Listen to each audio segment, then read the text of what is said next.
Humanity's entrance into the Galactic Federation was going about as smoothly as expected, which is to say, not smoothly at all.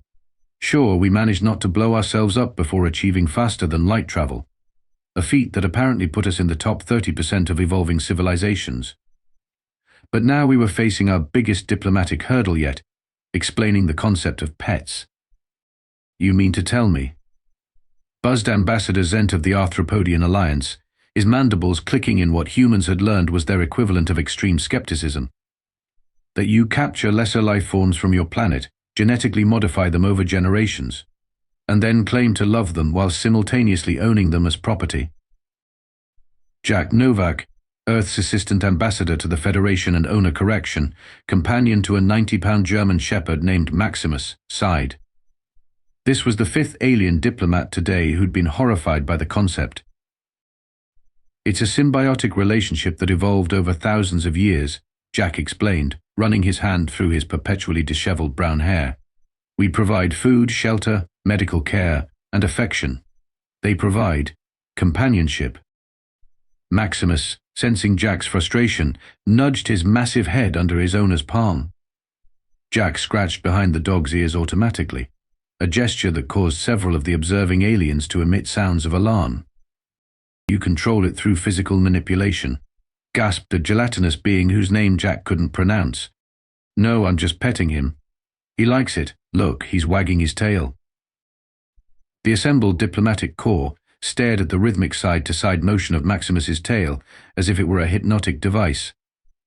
The dog, completely unaware of being the center of an interstellar incident, simply panted happily, his tongue lolling out to one side.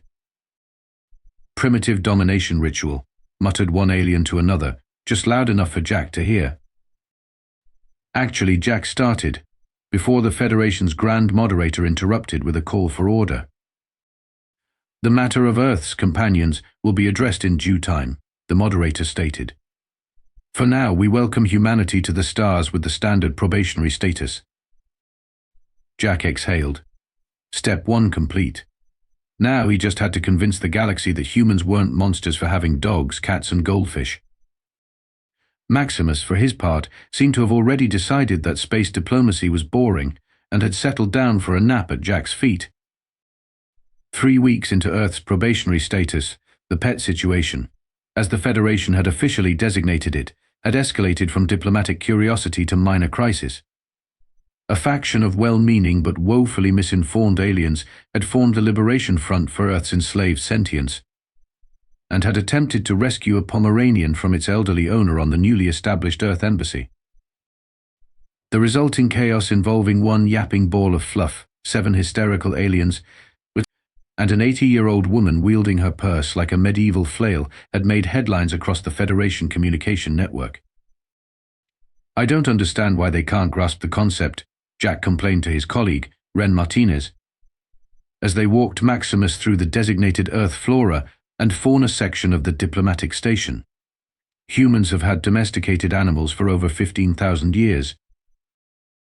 Because to them, it looks like slavery, Ren replied pragmatically, adjusting her uniform collar, or at best, infantilizing an entire species. But Maximus isn't a slave. He's family. As if understanding the conversation, Maximus barked once, his tail wagging energetically. Tell that to Krell'Vor, Ren said, nodding toward an approaching figure. Jack groaned internally. Krell'Vor was the newly appointed Federation ethics liaison, a position that seemed to have been created specifically to address the pet situation. The alien was tall and thin, with 4 arms and skin that shifted colors with their emotions. Currently, Krell'Vor was displaying a mottled orange, the alien equivalent of patronizing concern. Ambassador Novak, Krell'Vor greeted, all 4 hands clasped in what the Federation manual described as respectful acknowledgement of a primitive culture. I see you are exercising your captive. Walking my dog, Jack corrected, forcing a diplomatic smile.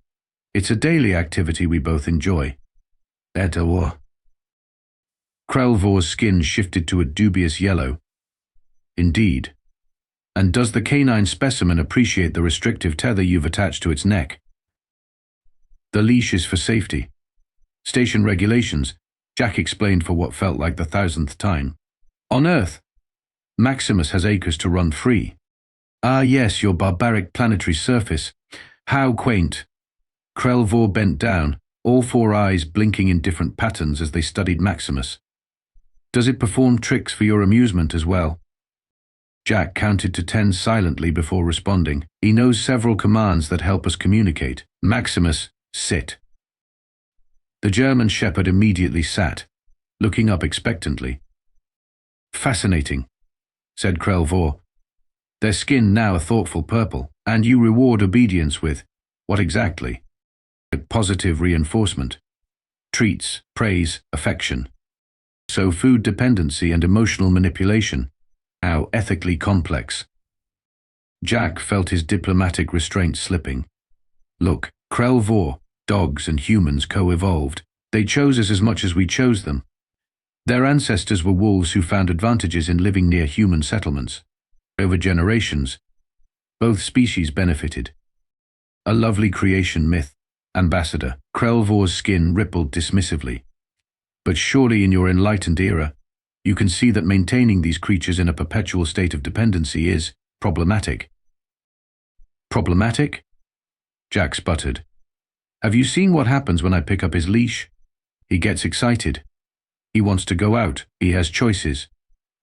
Limited choices within the parameters you define, Krell'Vor countered. The illusion of freedom is not freedom, Ambassador. Before Jack could respond, his communication device chimed. He glanced at it and straightened. I've been summoned by the Federation Council. Apparently they've reached a decision about the pet situation. Indeed they have. Krell'Vor confirmed, skin shifting to a smug teal. I believe you'll find their solution most progressive. As they walked away, Wren whispered, Why do I get the feeling we're not going to like this? Jack patted Maximus's head. Because the universe has a twisted sense of humor, that's why. A peace mission? To the Draxians? Jack stared at the Federation Council in disbelief. With all due respect, the Draxians have refused diplomatic contact with every species for the past century. The Grand Moderator's expression remained impassive, which is why we believe humans might succeed where others have failed. Your species' adaptability and unconventional approaches may prove valuable. And this has nothing to do with our probationary status or the pet situation, Jack asked suspiciously. On the contrary, interjected Krell'Vor, who was seated among the council observers, it has everything to do with it. This mission will demonstrate whether humans can truly be cooperative members of the galactic community. Jack narrowed his eyes. And if we refuse? Then Earth's application to the Federation would require re-evaluation, the Grand Moderator replied smoothly. Additionally, the Council would have no choice but to seriously consider the Liberation Front's petition regarding Earth's companion animals. You're blackmailing us, Jack said flatly. We prefer the term incentivizing cooperation, Krell'Vor responded, skin rippling with amusement. And that was how, 3 days later, Jack found himself aboard the diplomatic vessel Harmonic Convergence, headed for the Draxian home system with Maximus at his side and a crew of skeptical aliens watching his every move. I still don't understand why the dog is necessary for this mission, complained Telzar, the ship's security chief. The reptilian alien's scales bristled whenever Maximus came within 10 feet of him. It's an unnecessary complication. The council was specific, replied Captain Lumi, a bioluminescent humanoid whose gentle glow shifted from blue to green as she spoke. The human and his companion are to be assessed as a unit. Besides, I find the creature intriguing. Lumi was the only crew member who had shown any interest in understanding the human-dog relationship.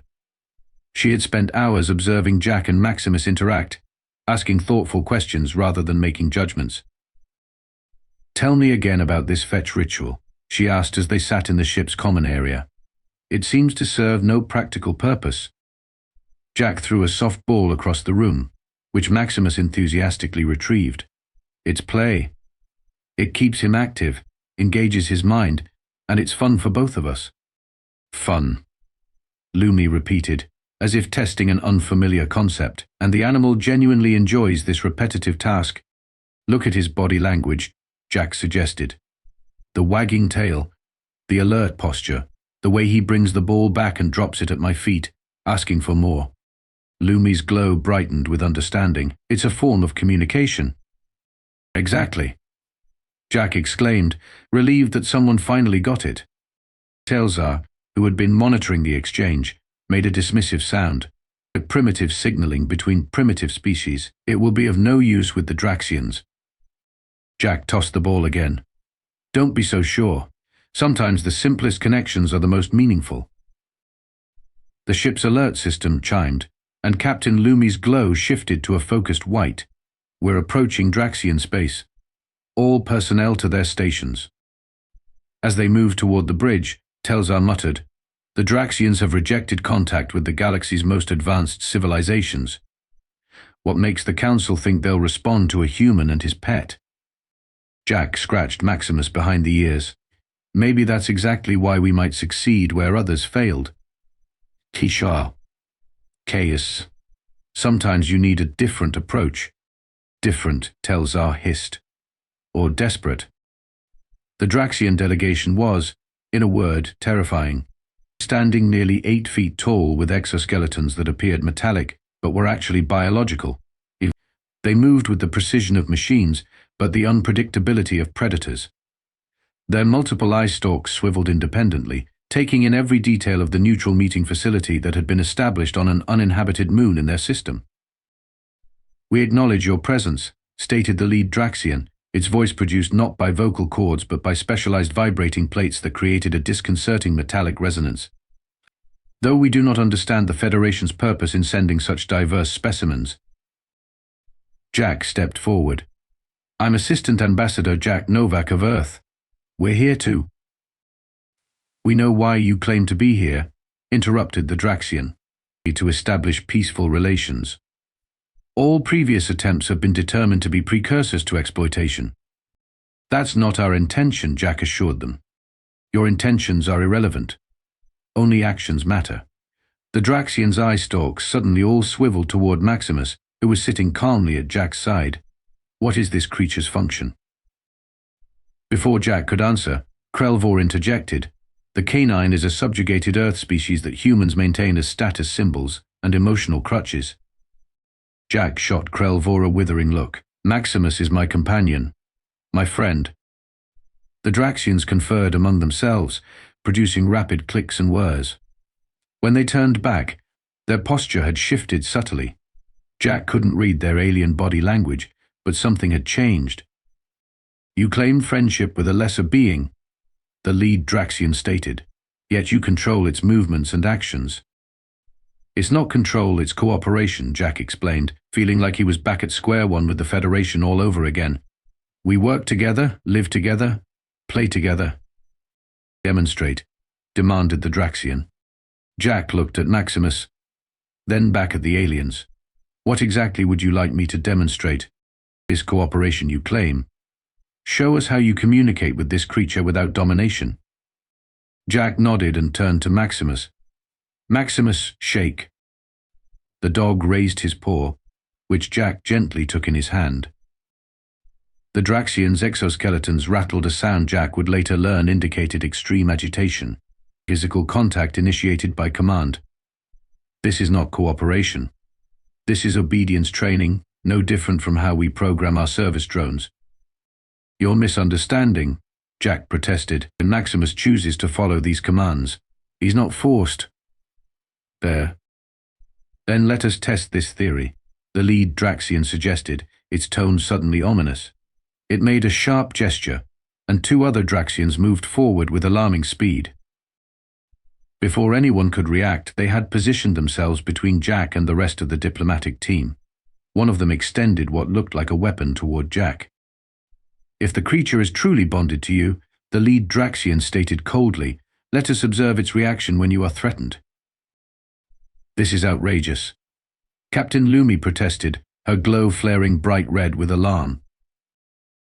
Krell'Vor moved to intervene but froze when another Draxian pointed a similar device at him. Meanwhile, Maximus had undergone a transformation. The relaxed, friendly dog was gone.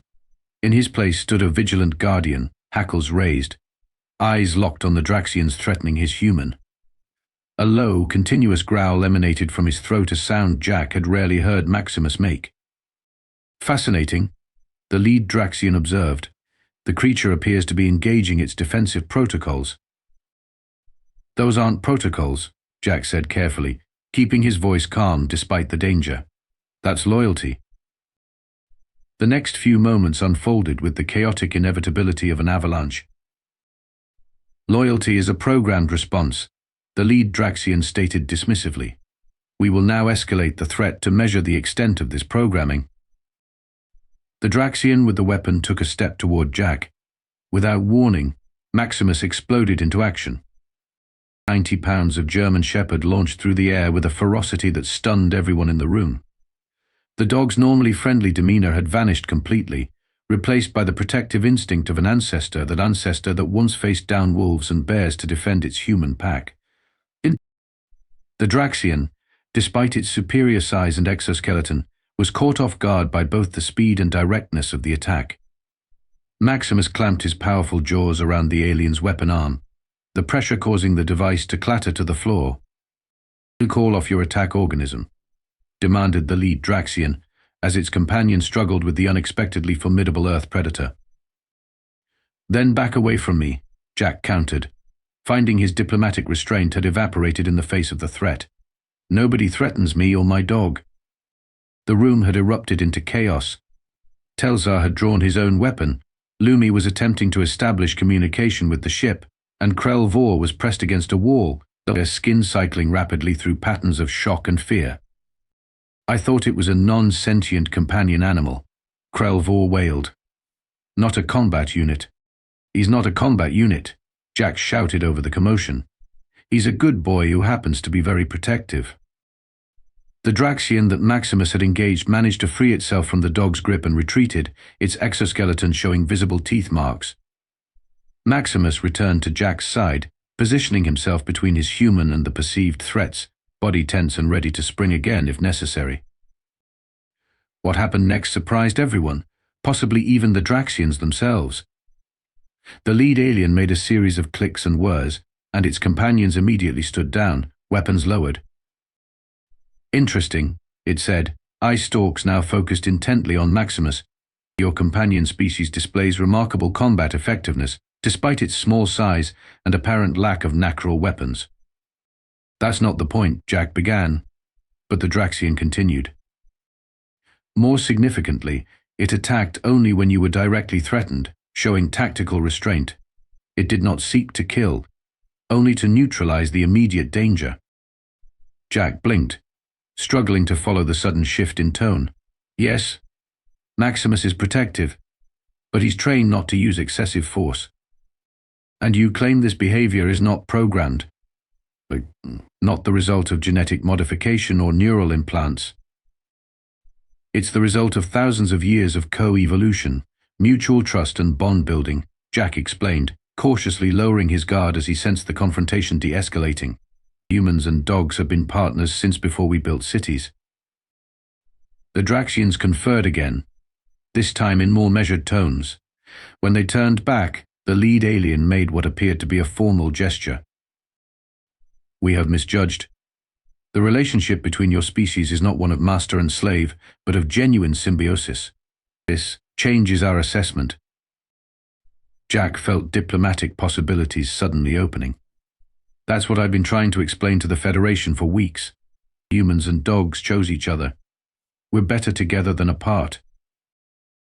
Indeed, the Draxian agreed.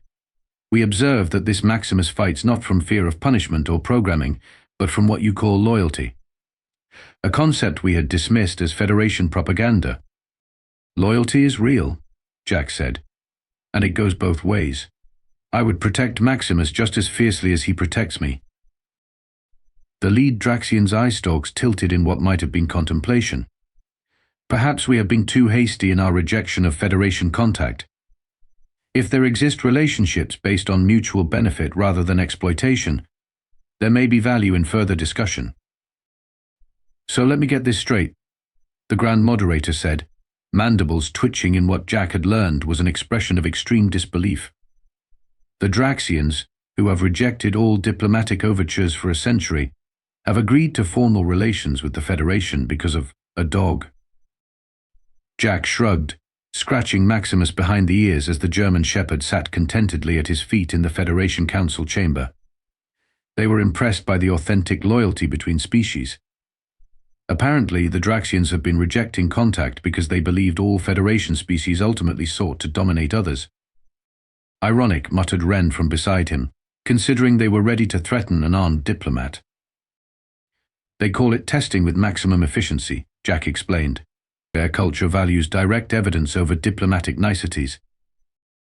Krell'Vor, whose skin had settled into an embarrassed mauve, cleared their throat. I may have misjudged the nature of human-pet relationships. It appears there is more complexity to these bonds than I initially recognized. You don't say, Jack responded dryly. The story of the confrontation had spread throughout the diplomatic station, growing more elaborate with each retelling.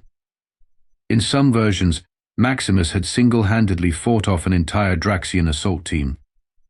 In others, the dog had delivered an impassioned speech about interspecies cooperation. Jack had given up trying to correct the record. The Liberation Front for Earth's enslaved sentience has disbanded. Lumi informed the Council, her glow a pleased yellow. They've reformed as the Interspecies Cooperation Study Group and have requested permission to observe more human-animal partnerships. Granted, the Grand Moderator stated, and Earth's probationary status is hereby upgraded to full provisional membership, pending standard evaluations. As the council meeting concluded, Jack found himself surrounded by curious diplomats, all suddenly interested in Maximus and the concept of pets. Does it require special nutrition? Asked one. How do you communicate across species barriers? Inquired another. Would it protect anyone, or only you? A particularly tactical-minded alien wanted to know. Jack answered as best he could, watching with amusement as Maximus soaked up the attention, tail wagging. For a dog who had nearly caused an interstellar incident, he seemed remarkably at ease with his newfound celebrity. Later, as Jack and Maximus relaxed in their quarters, Telzar stopped by a surprise visit from the formerly skeptical security chief. I have reassessed my position on Earth companions, the reptilian admitted stiffly. Your canine displayed admirable protective instincts and tactical awareness. Thanks, Jack replied, though I think he was mostly just being a dog. Telzar's scales rippled in what might have been the alien equivalent of a shrug. Whatever the case, the Draxians were impressed. They've specifically requested that any future diplomatic missions include human canine teams. After Telzar left, Jack sat down next to Maximus on the floor. Hear that, buddy? You're a diplomatic breakthrough. Maximus responded by licking Jack's face, and then rolling over for a belly rub, a gesture that would have horrified Krell'Vor just days earlier. The truth was simple, Jack reflected as he obliged his canine companion. In a galaxy obsessed with technology, power, and control, sometimes the most revolutionary concept was something humans had known for millennia. You never mess with someone who has a loyal dog. And if the Federation had learned one lesson from humanity's first major diplomatic mission, it was this. They might laugh at human pets until they see what happens when you threaten a dog's owner. Then they stop laughing, start taking notes, and possibly invest in some dog treats.